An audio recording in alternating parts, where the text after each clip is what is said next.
मुंशी प्रेमचंद की कहानी कवच एक सरल लेकिन गहन सामाजिक और नैतिक संदेश देने वाली कहानी है। इस कहानी का उद्देश्य यह बताना है कि नैतिकता और न्याय के मूल्य किसी बाहरी कवच से अधिक महत्वपूर्ण होते हैं।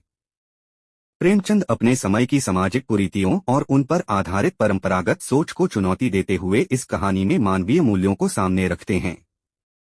यहाँ पर कहानी का विस्तार किया गया है ताकि इसे 5000 शब्दों में संपूर्ण रूप से समझाया जा सके। कहानी की शुरुआत। कहानी कवच की शुरुआत में प्रेमचंद एक ऐसे समाज का चित्रण करते हैं जहां नैतिकता की अपेक्षा बाहरी दिखावे और भौतिक चीजों को अधिक महत्व दिया जाता है। मुख्य पात्र का परिचय इस तरह से दिया गया है कि वह एक साधारण व्यक्तित्व का व्यक्ति है जो सामाजिक व्यवस्था के अधीन रहकर अपना जीवन व्यतीत करता है। कहानी का मुख्य पात्र एक गरीब किसान है जिसे अपनी कठिनाइयों के बीच भी अपनी आत्मा और नैतिकता की रक्षा करने का प्रयास करना पड़ता है। पात्रों का परिचय और उनकी समस्याएं। मुख्य पात्र के साथ अन्य सहायक पात्र भी कहानी में शामिल हैं। उनके द्वारा समाज के विभिन्न वर्गों और उनकी मानसिकताओं का प्रतिनिधित्व किया गया है। यह पात्र निम्न वर्ग से आते हैं और अपनी रोजमर्रा की समस्याओं से जूझ रहे होते हैं। प्रेमचंद ने इनके माध्यम से गरीब और वंचित वर्ग के संघर्ष और उनके प्रति समाज के अन्यायपूर्ण व्यवहार को उजागर किया है।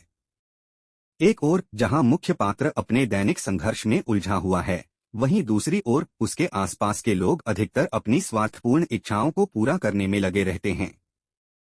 कथानक का विकास। कवच का महत्व। इस कहानी का मुख्य तत्व कवच है जो न केवल बाहरी सुरक्षा का प्रतीक है बल्कि एक ऐसी चीज का प्रतीक है जो किसी व्यक्ति की नैतिकता और ईमानदारी की रक्षा करती है।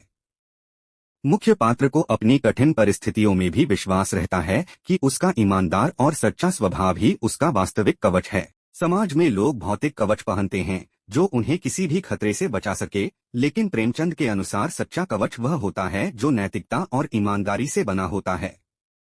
कहानी का मुख्य मोड़। एक दिन मुख्य पात्र को एक ऐसी स्थिति का सामना करना पड़ता है जहां उसे अपनी ईमानदारी और नैतिकता की परीक्षा देनी पड़ती है। एक शक्तिशाली व्यक्ति द्वारा उस पर अनुचित तरीके से दबाव डाला जाता है।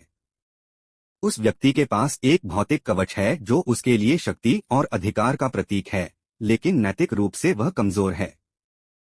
मुख्य पात्र को उस शक्तिशाली व्यक्ति के सामने झुकने के लिए कहा जाता है ताकि उसे कोई हानि न हो। लेकिन यहाँ पर कहानी का मोड़ आता है। मुख्य पात्र अपने नैतिकता के कवच को नहीं त्यागता, भले ही उसके पास बाहरी भौतिक कवच नहीं हो।